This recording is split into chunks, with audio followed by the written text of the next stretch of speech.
Meet Katie Porker, who is the leading Democrat candidate in the gubernatorial race for governor in California. She's a former Democrat congresswoman who then thought she would become a senator, step up in prestige. She failed that race, and so now she wants to become the governor of California. And sadly, she is leading in the race. Before we get into the clips, are those oinking sounds too immature? That's a rhetorical question, by the way. Of course not. In case you're new around here, be sure to subscribe to this channel because around here, we're gonna make fat jokes great again. And we like racist jokes too. What do you say to the 40% of California voters who you'll need in order to win, who voted for Trump? How would I need them in order to win, man? Well, unless you think you're going to get 60% of the vote. You think you'll get 60%, everybody who did not. This is the arrogance of Democrats in deep blue states and in deep blue cities where they just couldn't care less about, well, normal people. Vote for Trump will vote for you. That's what you're saying. In a general election, yes. If it is me versus a Republican, I think that I will win the people who did not vote for Trump. What if it's you versus another Democrat? I don't intend that to be the case. So how do you not intend that to be the case? Are you going to ask them not to run?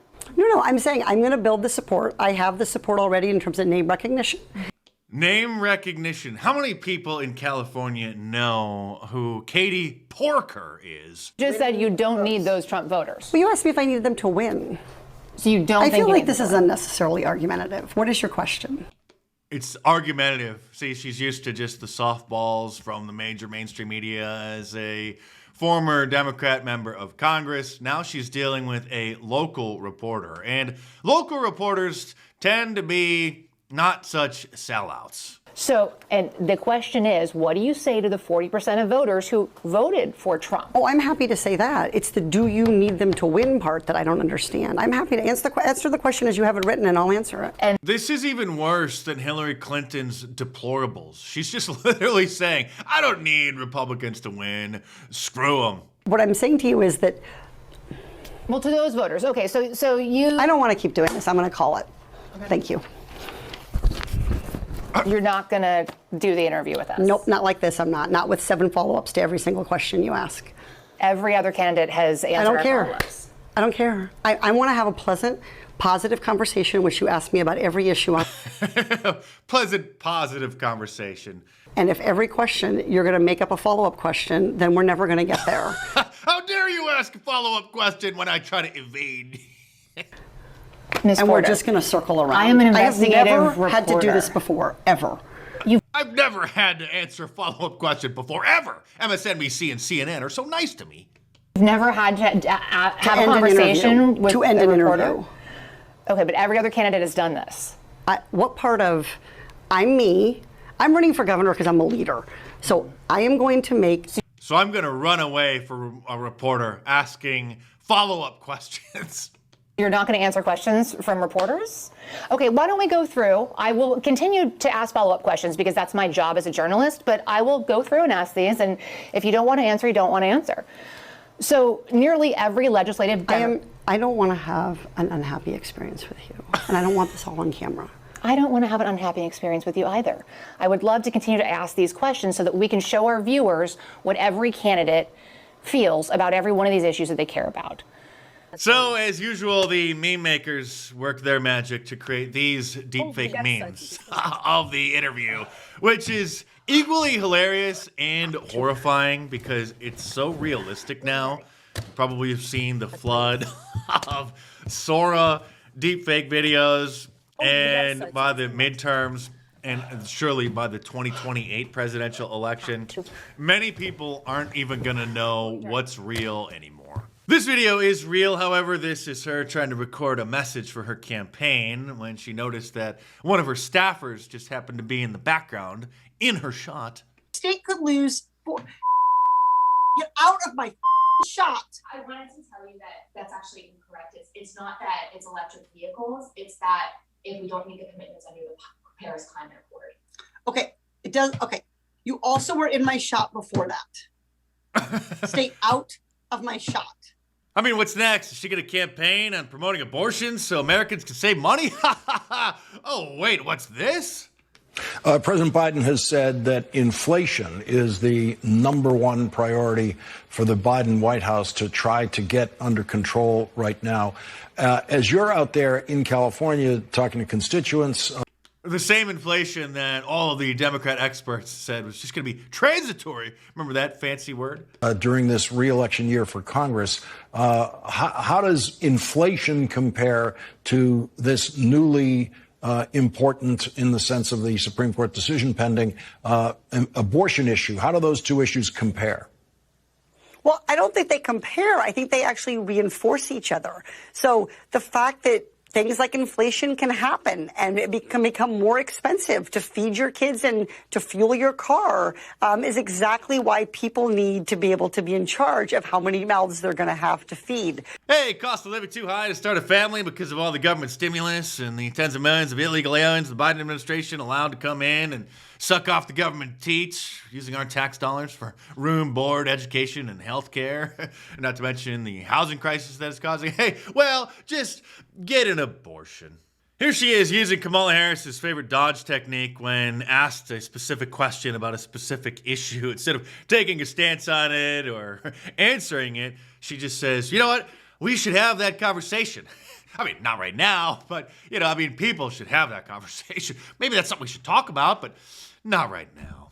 We should be able to have a civil debate. Nobody, including Riley Gaines, who I disagree with strongly, should feel What do you disagree with, out of interest?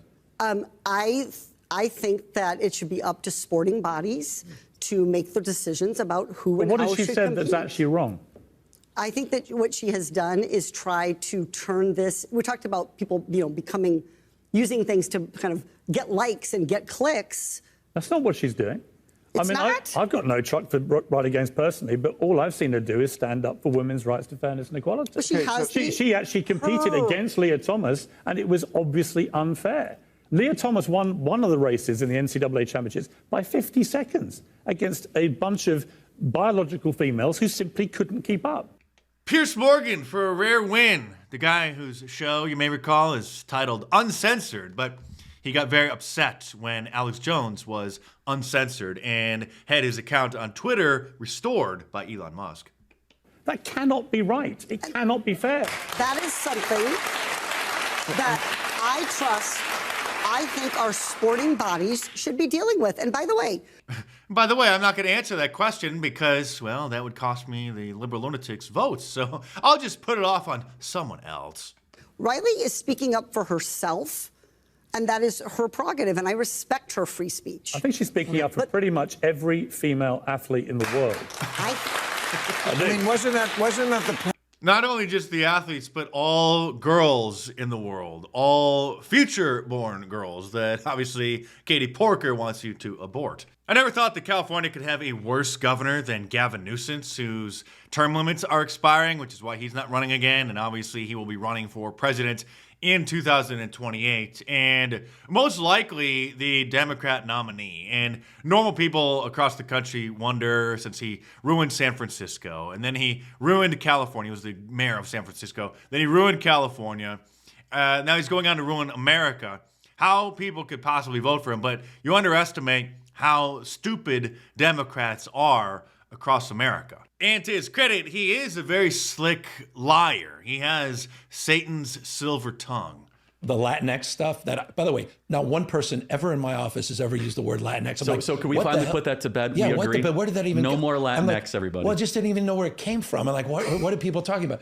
Nobody in his office used that whacked out woke cultural Marxist term, except for maybe the guy in the mirror. I hope we can really paint a picture in terms of our consciousness of how impactful this has been on the Latinx community. The Latinx and Black communities. You've got politicians that are banning not assault rifles, but the word Latinx. They're not even serious. The people who aren't serious are those who use the term Latinx as a gender-neutral term for Latino, and so because Spanish is gendered language, it is Latino is an O and an A. Almost every word has like a gender to it. And so these woke libtards, these woke ginos, if we're going to be a little more accurate in academia, thought that they would enforce their wokeness, their cultural Marxist new linguistic idiocy onto the Latino community, which they rejected unanimously. And speaking of ginos, the Jews in name only, like rhinos, get it? Republican in name only. Those are the Jews who are the liberal, leftist, atheist, secular Jews, as opposed to the ones who actually practice Judaism.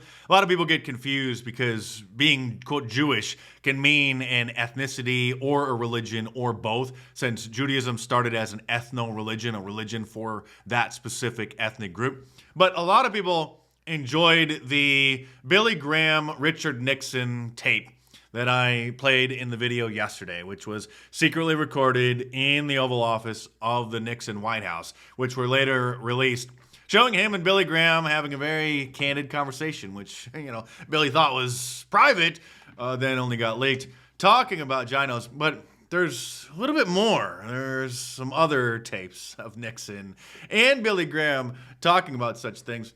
So if you liked yesterday's tape, here is another clip that I guarantee you haven't heard from any of the brand name Republicans, from anyone in the Million Sub Club, from, virtually anyone, anywhere, because these are a little too hot potatoes for most people to handle. This audio is quite a bit harder to understand. It's such a poor quality, so you may have to just read the subtitles. But it is real. Being your trusted media analyst, I double and sometimes triple check the facts before bringing it to you. And here again is Billy Graham, one of the most famous and well-respected preachers in the history of the world. Really probably next to Jesus. My favorite preacher by far. Here he is with Richard Nixon in the Oval Office. The 500 hours of tapes released today showing what one historian calls Nixon's own dark view of how the world works, where the enemy is not just the communists, it's also the media.